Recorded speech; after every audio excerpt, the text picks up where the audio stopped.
Hello అండి, అందరికీ నమస్తే.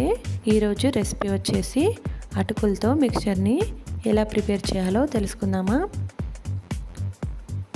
ఈ అటుకుల మిక్చర్ ఈవినింగ్ టీ టైంలో అయినా లేదా ఎటైనా బయటికి పిక్నిక్ వెళ్ళినప్పుడు స్నాక్గా అయినా కూడా బాగుంటుందండి. ఈ అటుకుల్ని ఏ సూపర్ మార్కెట్లో అయినా లేదా కిరాణం షాప్లో అయినా పేపర్ అటుకులు అంటే ఎవరైనా ఇస్తారు. ఈ అటుకుల్ని ప్రిపేర్ చేసుకొని పెట్టుకుంటే 1 మంత్ వరకు ఫ్రెష్గా స్టోర్ చేసుకోవచ్చు. మరి ఎలా ప్రిపేర్ చేయాలో తెలుసుకుందామా. నేను ఇక్కడ 1/2 kg అటుకులతో మిక్చర్ చేస్తున్నాను. ముందుగా ఇలా అటుకులన్నీ జల్లించి తీసుకోవాలి. ఇందులో ఏమైనా చిన్న చిన్న పార్ట్స్ ఉంటే సపరేట్ అవుతాయి. ఇలానే అన్ని అటుకుల్ని జల్లించి తీసుకోవాలి.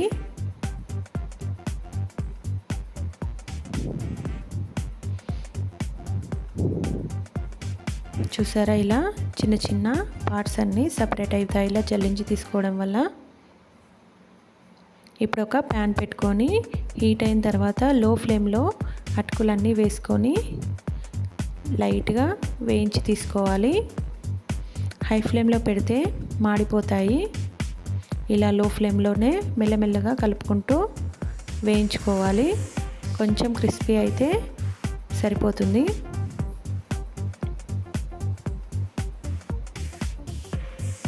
ఇవి వేగిన తర్వాత బౌల్లోకి తీసుకోవాలి. చూసారా, ఇలా కొంచెం క్రిస్పీ అయితే సరిపోతుంది. ఇప్పుడు ప్యాన్ పెట్టుకొని హీట్ అయిన తర్వాత 1/2 కప్పు ఆయిల్ వేసుకోవాలి.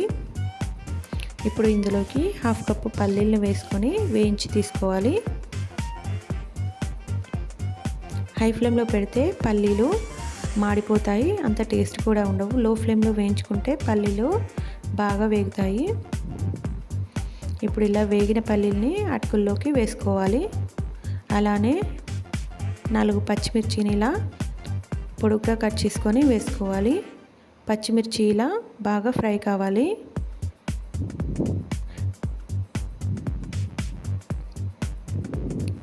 ఇలా బాగా ఫ్రై అయిన తర్వాత అటుకుల్లోకి వేసుకోవాలి.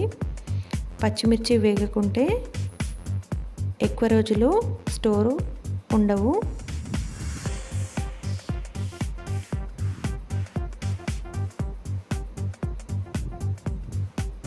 ఇప్పుడు అదే ప్యాన్లో 1/2 టేబుల్ స్పూన్ జీలకర్ర, 1/2 టేబుల్ స్పూన్ ఆవాలు వేసుకోవాలి. ఇవి కాస్త వేగిన తర్వాత 7-8 వెల్లుల్లి రెబ్బల్ని క్రష్ చేసుకొని తీసుకోవాలి. వెల్లుల్లి రెబ్బలు వేసిన తర్వాత ఒకసారి కలుపుకోవాలి. అలానే 4 రెమ్మల కరివేపాకు కూడా వేసుకొని ఒకసారి కలుపుకోవాలి.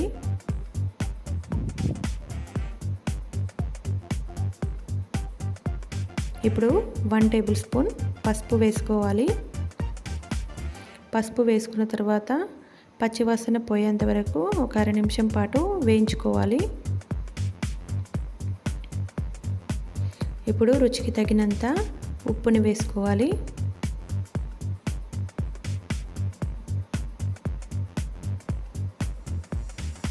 ఇప్పుడు ఇవన్నీ ఒకసారి కలుపుకోవాలి. మరొక 1/2 నిమిషం పాటు వేయించుకున్న తర్వాత మనం పక్కన పెట్టుకున్న అటుకుల్లోకి వేసుకోవాలి.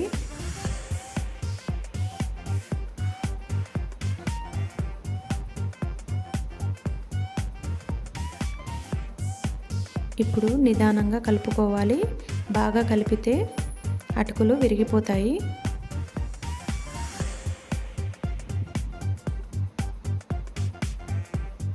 మెల్లమెల్లగా అన్నీ బాగా కలుపుకోవాలి.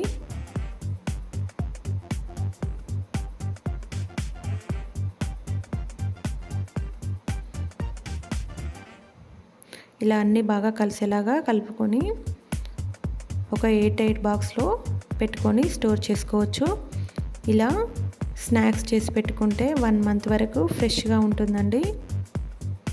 మీరు కూడా ఈ రెసిపీని ట్రై చేసి ఎలా వచ్చిందో నాకు కామెంట్ చేయండి. అలాగే మరిన్ని వీడియోస్ కోసం మన ఛానల్ని సబ్స్క్రైబ్ చేసుకొని పక్కనే ఉన్న బెల్ ఐకాన్ని యాక్టివేట్ చేసుకోవడం మర్చిపోకండి friends. Thank you for watching.